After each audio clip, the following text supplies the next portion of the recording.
Bismillahirrahmanirrahim. Assalamualaikum warahmatullahi wabarakatuh.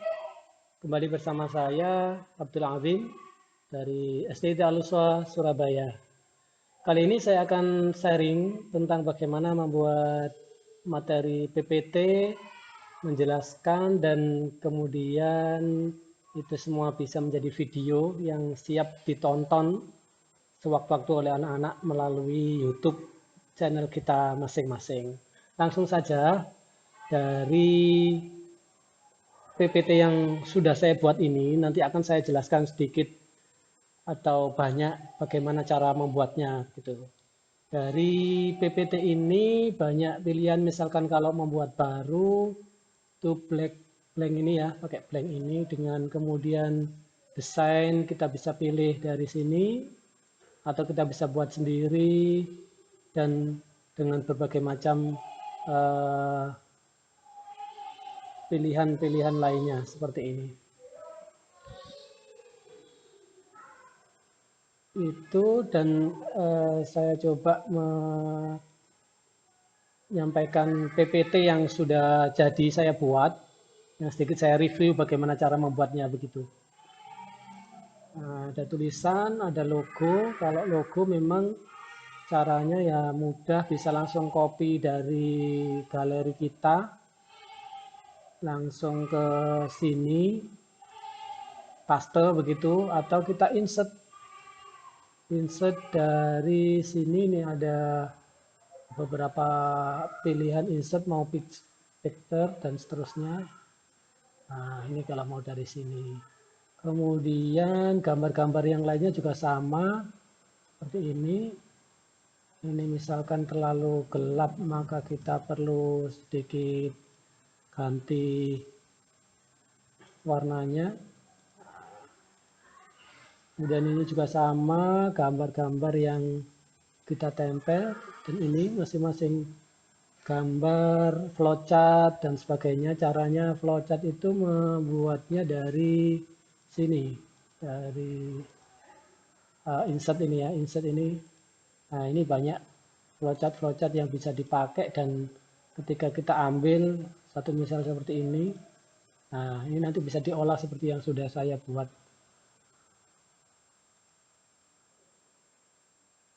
Nah, ini sudah seperti yang saya buat ini banyak ya, kumpulan dari flowchart-flowchart dan uh, sudah siap dipresentasikan bahasanya begitu. Kemudian dari sini juga bisa kita beri animasi yang mana nanti dari flowchart-flowchart atau panah-panah gambar-gambar ini uh, bisa berjalan sendiri atau berjalan ketika kita klik, misalkan seperti ini. Nah, ini nanti kalau di penjelasan akan lebih menarik ya, bagaimana kapan tulisan atau gambar-gambar ini tampil. Selanjutnya di yang lain juga sama, ini cara membuatnya tadi dari gambar-gambar diberi tulisan, kemudian diberi animasi, animasi-animasi yang banyak di sini bisa kita pakai. Nah, ini contohnya animasi yang sudah saya siapkan sebelumnya. Oke, dan sampai dengan halaman-halaman yang lain. Nah, seperti ini. Ini juga sama. Jadi nanti kita lihat hasilnya saat saat presentasi begitu ya. Saat presentasi. Oke, baik. Itu dulu sedikit review bagaimana cara membuat materi PPT gitu ya. Dengan aplikasi PowerPoint. Nah, PowerPoint ini. Dan untuk bisa menjadi video diperlukan yang namanya aplikasi tambahan, yaitu kalau saya memakai Bandicam. Bandicam ini nanti bisa dipakai merekam layar penuh HP, layar penuh laptop saya saat menjelaskan materi dan saya akan tampil di sana begitu. Ini banyak cara pengaturannya, mau diambil seluruh screen yang ada atau bagian-bagian tertentu saja. Penggunaan mic, kemudian kamera juga bisa disetting, dan langsung saja saya coba praktekkan bagaimana menjadikan PPT ini menjadi video yang siap ditonton oleh siapapun dan kapanpun gitu ya. Oke, baik, kita mulai dari saya bergeser ini. Seperti ini ya. Saya akan ganti kostum. Setelah ini ganti kostum karena presentasi beneran begitu ya. Bismillahirrahmanirrahim. Assalamualaikum warahmatullahi wabarakatuh. Hamdan wa syukranillah, wassalatu wassalamu ala rasulillah Muhammad ibni Abdillah. Saya Abdul Azim, Kepala Sekolah Dasar Islam Terpadu Al-Uswah, Surabaya. Grand Design sekolah kami dalam menyiapkan generasi emas 2045. Dengan judul SDIT Al-Uswah Surabaya sebagai sekolah transformatif menuju Indonesia Emas. Indonesia Emas 2045 adalah amanat yang harus diperjuangkan, di mana 100 tahun Indonesia merdeka dari penjajahan. 100 tahun Indonesia telah berkembang, belajar, dan kemudian menjadi impian kita di masa itu benar-benar Indonesia menjadi negara yang maju, negara yang besar, dan bisa berkontribusi untuk kemaslahatan dunia secara global. Megatrend dunia 2045 adalah salah satu pertimbangan yang harus menjadi perhatian fokus kita, di mana demografi global, penduduk dunia semakin besar, semakin banyak, bahkan Asia menjadi penduduk dunia yang besar, 50%-nya dari penduduk dunia yang ada. Sehingga mendorong adanya urbanisasi, arus migrasi, dan penduduk usia lanjut. Dan alasan-alasan megatrend dunia 2045 yang lainnya. Bahkan sampai dengan perubahan iklim, perubahan teknologi yang bisa jadi akan jauh lebih canggih, jauh sebagaimana sekarang kita rasakan. Ini benar-benar menjadi landasan bagaimana hari ini kita harus menyiapkan desain untuk menyiapkan anak-anak kita sebagai generasi yang mengisi di tahun 2045 nanti. Oleh karenanya, SDIT Al-Uswah Surabaya juga akan menyiapkan konsep bagaimana menjadi sekolah transformatif dalam menyiapkan generasi emas, menjadi pemimpin, menjadi pengisi bangsa kita di tahun 2045 mendatang. Generasi emas menurut kami adalah generasi yang rebani, generasi pelajar yang punya karakter Pancasila dan memiliki skill abad 21. Bagaimana untuk menyiapkannya? Manajemen berbasis sekolah SDIT Al-Uswah Surabaya memiliki rencana, memiliki desain bagaimana menyiapkan SDM, pendidik dan tenaga kependidikannya dalam mengelola sekolah transformatif ini, menyiapkan generasi emas itu sehingga benar-benar mampu menjadikan impian Indonesia emas di tahun 2045. Generasi emas, Robani, pelajar Pancasila, dan memiliki skill abad 21. Robani yang kami maksud di sini adalah Bapak Ibu sekalian, adalah generasi yang memiliki akhlak Islami, akhlak Qurani, dan memiliki kompetensi akademis yang tinggi, berketerampilan hidup, dan peduli terhadap sesama, lingkungan, bangsa, dan negara, yang semuanya itu dilandasi oleh sifat-sifat ketuhanan.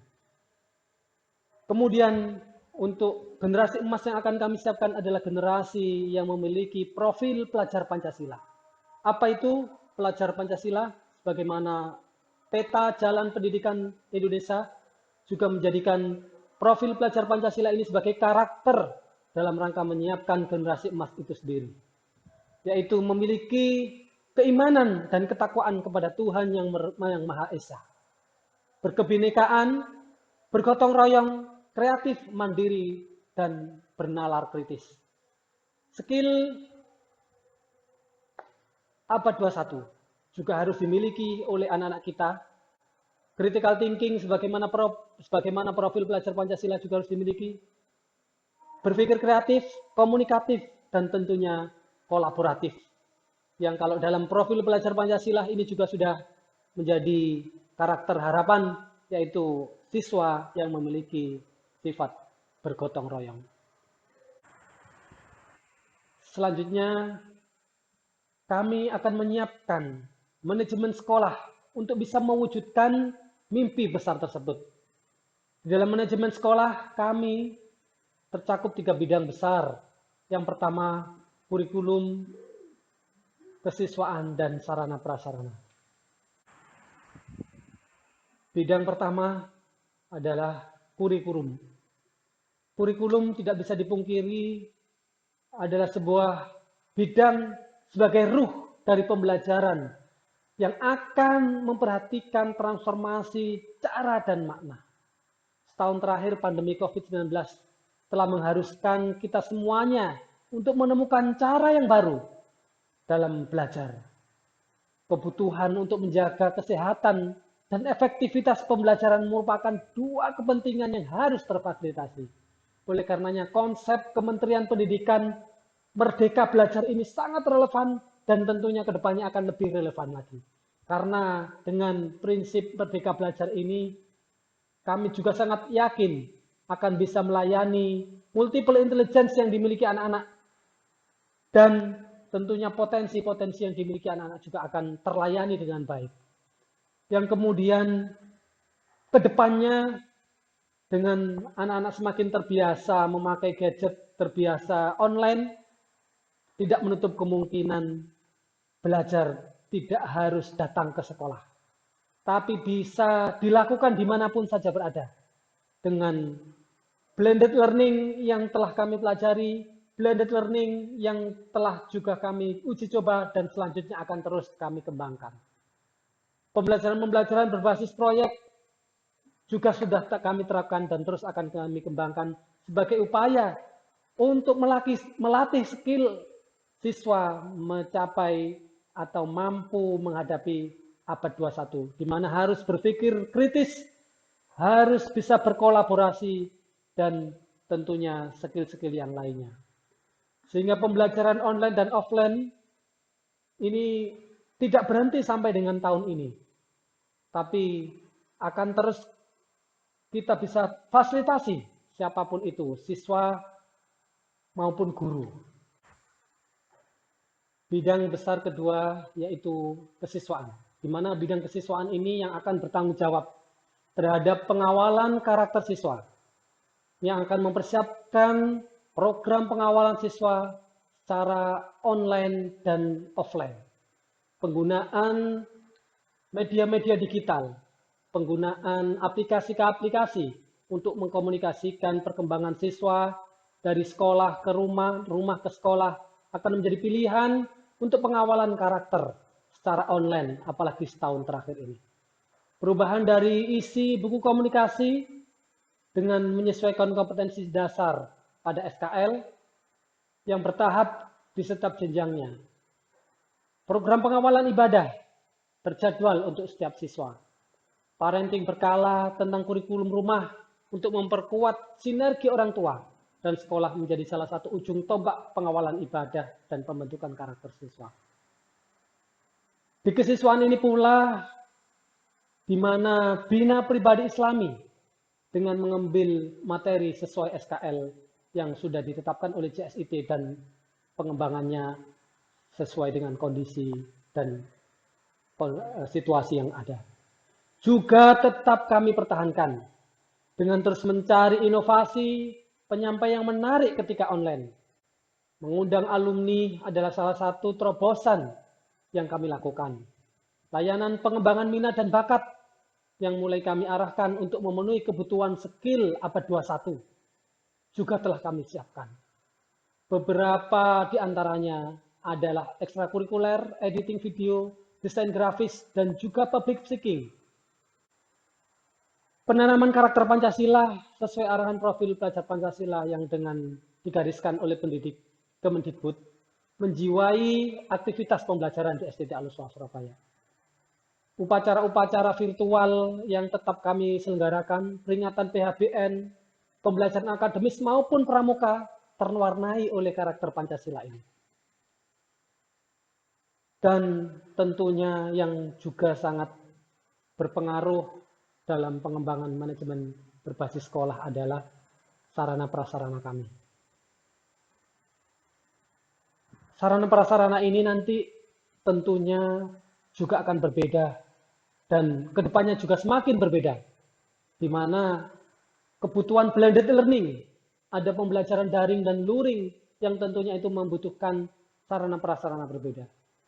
Itulah gagasan kami sebagai sekolah transformatif dalam menyiapkan generasi emas 2045, di mana konsep sekolah transformatif yang dibutuhkan untuk menyiapkan itu adalah bertumpu pada 3 prinsip dasar, yaitu berketuhanan, atau kami sebutnya tadi adalah robbani, kemudian berkebangsaan, serta memiliki kecakapan hidup sesuai abad 21.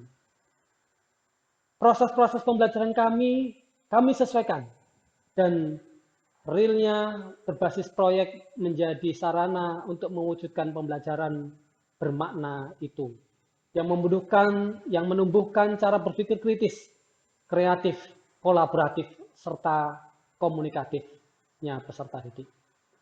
Perubahan mendasar dilakukan pada manajemen sekolah yang meliputi bidang kurikulum, kesiswaan, sarana prasarana, dan sumber daya manusia tentunya. Demikian Grand Design SDT Al-Husna Surabaya sebagai sekolah transformatif dalam menyiapkan generasi emas 2045 menuju Indonesia maju, menuju Indonesia jaya. Demikian, wassalamualaikum warahmatullahi wabarakatuh.